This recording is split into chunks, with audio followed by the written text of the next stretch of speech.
আচ্ছা, ওসমান বিন হাদি আমাদের কাছে পরিবারের কাছে যেমনটা ছিল, তারা ইতিমধ্যেই জেনেছেন সারা দেশের মানুষ যেভাবে ভালোবাসতো। আ সেই ভালোবাসাটা তো এমনিতেই সৃষ্টি হয়নি। আসলে সেটা তার অর্জন ছিল। আর আমাদের পরিবারে সে ছিল সবার কাছে অ্যা অত্যন্ত স্নেহের এবং অত্যন্ত আদরের একটা সন্তান। তারপরে ভাই-বোনের ছোট ভাই, বাবা-মার আদরের সন্তান। এলাকাবাসীর ছিল অত্যন্ত প্রিয় একজন মানুষ। তিনি ছোট থেকেই অত্যন্ত মেধাবী, যার কারণে মানুষ তাকে অনেক ভালোবাসত। আর আমরা ওসমান হাদির যে হত্যাকাণ্ডের যে ঘটনা ঘটাইছে, মূল অপরাধীকে আইনের আওতায় এনে আমরা বিচারের মুখোমুখি করার জন্য সরকারকে আমরা দাবি জানাচ্ছি।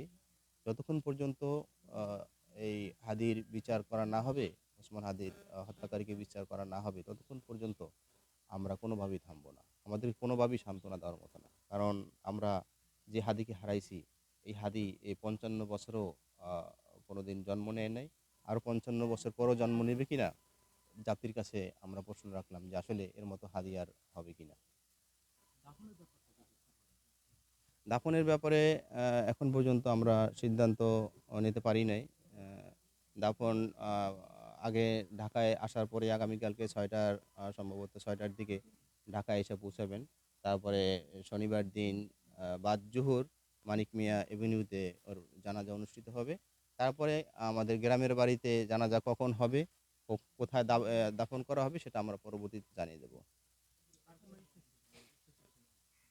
আ ওইভাবে ওসিয়াত আ ছিল না। কিন্তু তার লেখালেখিতে যতটুকু আমরা লক্ষ্য করছি যে, আমাকে যদি কেউ শহীদ করে ফেলে অথবা কেউ যদি মেরে ফেলে, তাহলে আমার আব্বার পাশে আমার কবরটা দিয়ে দিও। আমরা কখনোই নিরাপত্তার ভিতরে ছিলাম না। যখনই ওসমান হাদি যখনই আন্দোলনমুখী হয়ে গেলেন, তখনই ওসমান হাদিসহ আমাদের পরিবারের উপরে বহুবার হুমকি দেওয়া হয়েছে। কিন্তু আমরা আমলে নেই নাই। আ সেক্ষেত্রে সবসময় আমরা শঙ্কিত যে আসলে আমরা আ আমাদের দিনটা কিভাবে যাবে এটা নিয়ে আমরা সবসময় শঙ্কিত আছি। অবশ্যই। এই মুহূর্তে নিরাপত্তার ব্যবস্থা আপনাদের কি কতজন?